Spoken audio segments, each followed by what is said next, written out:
with what we're doing here, we're walling coarse stone. They call it that because each course is the same height, and that's done first of all. We measure all the stone for height. The length we just decide as we're walling which looks better. We're walling it in a lime mortar, which is 3.5 NHL with 1 of that to 1 grit sand and 3 building sand. We're doing more in lime mortar now because at one time it was quite difficult to get hydraulic lime. Everybody was just using cement, but now it's more the thing, and it's more readily available. And it is a better material because it has a little bit more give in it. It can, if there's any movement, it can take it up. So what we've got here, we've got what we call a coin stone at the end, which is a stone that's higher than a few courses of the wall stones. Sometimes you just use it where you make a corner with the same stone, and it just goes on course by course. But it's good to have these, that you can really get a good strong corner. And we've put 1 stone on then, and then set and the same at the other end, and then put the line band on. Now it's just a piece of string, but it's one that you can pull up tight and get some tension on it because you don't want it sagging down. And what it is then, there's this thing, it's just a bit of a bent wire, and we call it a tether. A lot of people call it a tingle. A lot of bricklayers call it a tingle, but we always call it a tether. That's what I learned. And what you do is you put it over the wire, over the string, but then you always turn it so it's pushing the string down. It's coming out of the bottom part of the tether, and the same at the other end then. Now we've got it set up at the other end of where we're walling from. It's in a longer length of wall stone, but it'd be too far for the string, so because it would sag over that long length. So what we do is perhaps part way once or even twice in the length we'll set up again, and there's the tether with the string or the band coming out the bottom, and then that gives me something to wall from. Now it's not exactly like bricklaying because you put plenty of stone on, mortar on the stone for a start. Bricklayers try and just get it just right, or more or less just a bit over, and then they push the bricks down. But with stone you put plenty mortar so it'll bear up, because stones are a lot heavier than bricks usually. Put some on the end, butter the end, and then you find a stone that you think's about right. This is a good length, and then what I'd do is I find out which way up it wants to be, which seems an odd thing, but there's a right way up, and that's that as far. Now when I'm placing it on, I place the bottom edge back from the top edge of the stone underneath, and I'll show you why that is in a second. Then you get your hammer and you just tap it up, as we say, up towards the next one. Then when there's obviously mortar will squeeze out, so then you cut that off. You can either put it on the wall or back in your bucket or board, whatever you have. Now the thing is then, you're knocking the stone down to the line, but you always be careful because you need to keep the bottom of this stone always back a little bit from that. And by hitting it either at the back or the front, you rotate the stone. If it was really well back, you'd tap it at the back, and that would bring the bottom out. And the other way around, you hit at the front, and that spins it a little bit and pushes the bottom edge in. Or we call it the bottom arris, that's what it's known as. And then rake out. Now then, what I do usually is to put what we call a pinning in the back, because that's an additional strength to the wall. And they always used to do this. If you find any old walls, you'll see that they pinned them from the back, and it stops them dropping back. It makes a lot more stability. There was once a story that one of my uncles told me. Him and another builder were working on a job, and they both built a gable end on a Friday. And my Uncle Jack put his pinnings in, the other chap didn't. There was a storm at the weekend, and it washed the other mortar out, and the other chap's gable fell down. So he always enjoyed telling that tale. And then you just fill the top with mortar, and then just rake it out with your trowel, and then later on, depending on what sort of pointing you're going to do, you can rake it out more. Now next time I've got to find a stone that lands in the middle of here, because with it being a fairly short one there, and you want to cross the joints well, you'd have to find one of, this one looks like it might not be so far off. I mean, mostly you don't, think about stone compared to bricking, you don't have to cross the joints exactly in the middle, but you don't want them too near, or else it looks like if there can be a bad effect up the wall, just visually really.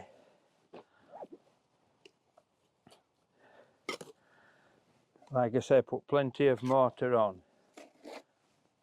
Then you shake it. If you want it to stick for doing up, you shake it onto your trowel, and it sticks. Okay, like I was saying, you're always better getting too much mortar on your wall rather than not enough. Well, last thing you want to be doing is lifting the stone off again to put more mortar, whereas it's easy enough just to cut excess mortar off.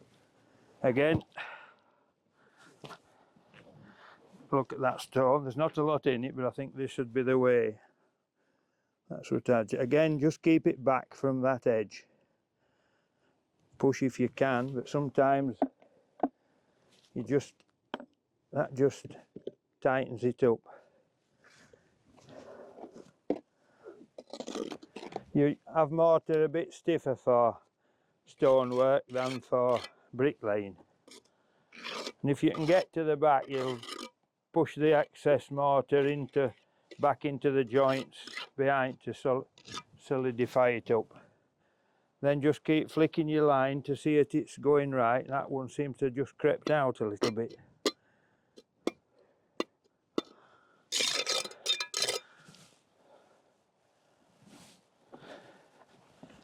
And then we'll go on again. Another good dollop. This trowel might look a bit odd, but it works out just right for stonework, because you don't want a long pointed trowel like a bricklayer. That point absolutely just gets in the way. And this is one, it was a broken brick trowel. The point had snapped off, and I ground it down to make this shape. Obviously it's worn down a bit more since, because it's about 20 or 30 years since I did that. But good tools will last, that's another thing. You always want as good a tools as you can get. This is a WHS, I don't think you can get them anymore now. Right, here's this one again. This one. Again, you just look and see. I mean, these stones are much wider, what we call on the bed, than a brick. And a lot of times when people are using second-hand stone, they'll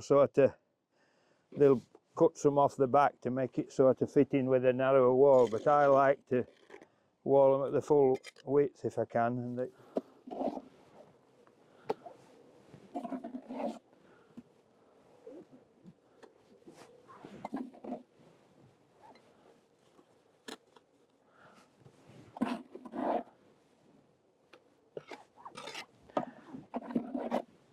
right, we've got another stone here. I've figured it out for length, what it wants to be. So, and there's a bit of moss on the front. Well, it wouldn't matter whether I left it or not.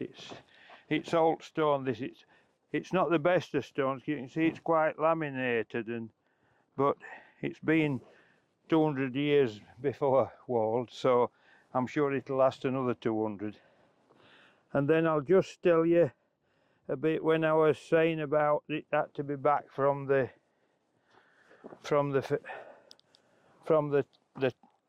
top edge of the stone below. And what that does, if you've got a stone that's parallel and you do that to it, it means that the top edge is sloping. And the idea was in the past that any water that penetrates into the wall would run out. Now it wasn't 100% successful. A lot of these old walls, there were dampness on the inside, because it's surprising how porous stone is. And this sandstone, although it seems hard, water will run through it when you get driving rain. So again, I'll just tap it up.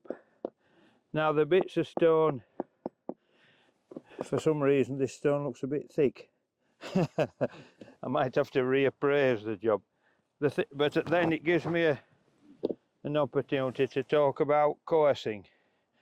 All the stones are measured, as I said before, for height, and then put into several piles. If you get a load of stone delivered, tipped up, you go through it all the lot, and every stone's measured, and I run my ruler on like that. I mean, that does say 5, so it should be right. Now, I know we're onto metric system and all that sort of thing, but there's nothing really that can replace the imperial system for measuring stone heights, because we work to the nearest quarter of an inch, and the nearest thing like that in metric is 6 mil, which doesn't really, that'd be very difficult to try and work it out for stones for each something and 6 mil. So I still use that old, and I like a ruler for this stone job rather than a tape, because you don't need anything long, you just need short bits, and it just stays there. It's not always retracting and and difficult to use. So I've just measured that. Now what I need to do here is I just measure down again to the wall, because it can, you see, things can get a bit wrong. That's at that end, it's more like it measures 5 1/4, and it should measure 5 1/2, because we always use 1/2 inch bed. I'll check it again at this end and see what it is here. You see there, it's a bit slack. Now what I can do, and one of the things that you can do, I wouldn't move that stone because we'd overcome it later. What you can do is turn the tether the other way up and try and put it on a high spot, and it actually lifts your line then, which may be enough to let it to wall it. And if it didn't, you could then, if it's still a bit thick, you just knock it down as far as you can, and then make sure that when you came to the next course you got over it, rather than trying to thin this stone, just knock it right down, as long as it's still back from that edge. It's more or less gone down now, but it's a very thin bed under it, but it does the job. And the other, I was talking about the pinnings. Usually what you want something really wedge shaped, not just like a chunk that you put under. And if it's a bit big, you could always just crack it to make a piece that would work. And these are what they call banker scraps. That's when somebody's working on a banker, which is the stone bench that you dress stone on. The bits of stone that fly off when you use a pitching tool to do it, they're always nice wedge shaped ones. You can't just pick a stone up off the ground and just a round thing and hope it'll do. And then always keep flicking your line.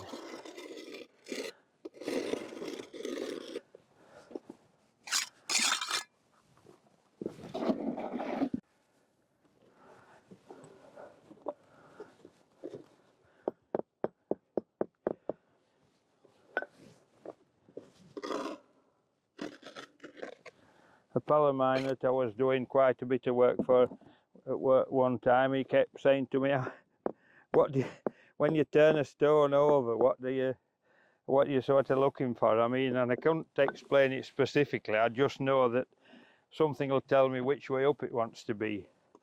sometimes it's obvious, and other times I'll sort of spin it over a few times till I'm satisfied. Again, if you think it's a bit far forward, just knock it down there. That just gets it back from that edge. You don't need to do a lot, but the thing about the function of it was supposed to turn water, but actually aesthetically it's better, because if you have the bottom edge or arris stuck out, you get shadows from it, which can look really weird and not right at all. And also, if you were going to do some sort of raised pointing or whatever you do, it gives you a little ledge to actually support it. Whereas if you just put it on the face and they're all flat, there's nothing to hold it. It could just drop off if it hasn't got a good key into the wall. But I usually keep just fetching some out, and then at the end of the day we used to just get when we would rake it out, you'd pull a metal punch and pull it along, raking it out, and then brush it, and that left a good key for any pointing if you're going to do it later. But sometimes, a lot now, we just use flush pointing, where you just either leave well, they called it jointing if you just filled the stone up and then ran a trowel. They used to run it like that uphill. I mean, this isn't quite, it'd have to be a little bit fuller if you're going to do that sort. But the older buildings that I've seen, they always did that. This pointing that you see stuck out is a later thing, quite a long time ago, but it's still a later thing. All the old buildings I've dealt with have either had it flush or they just finish it off with a trowel, just like that. That was it, with the same mortar they'd built it with, obviously. Well, this is the basics of masonry walling. Obviously we didn't cover actually setting the corners on, but we could do that at other time perhaps. But it's you get your corners vertical, or plumb as we call it, and then you can work with your line, and your line will tell you everything. If you set up at each corner, use your measure to make sure the line's the right height for whatever course of stone you're working with, and then just follow the line. It tells you for straight and height and everything. And it's a fairly straightforward thing really, but you have to be shown how to do it right in the first place. I was very lucky because my father had done it, and my grandfather, and so and my great-grandfather. I'm learning from skills from way back. And a lot of people, unfortunately, these days don't really know how to do this. It's a great thing. And some areas you get different type of stone. I mean, you get random stone, random shape, random sizes, but I mean the basic thing is the same, but you've just got to find a stone that fits the place properly. If you find this useful, please like and subscribe.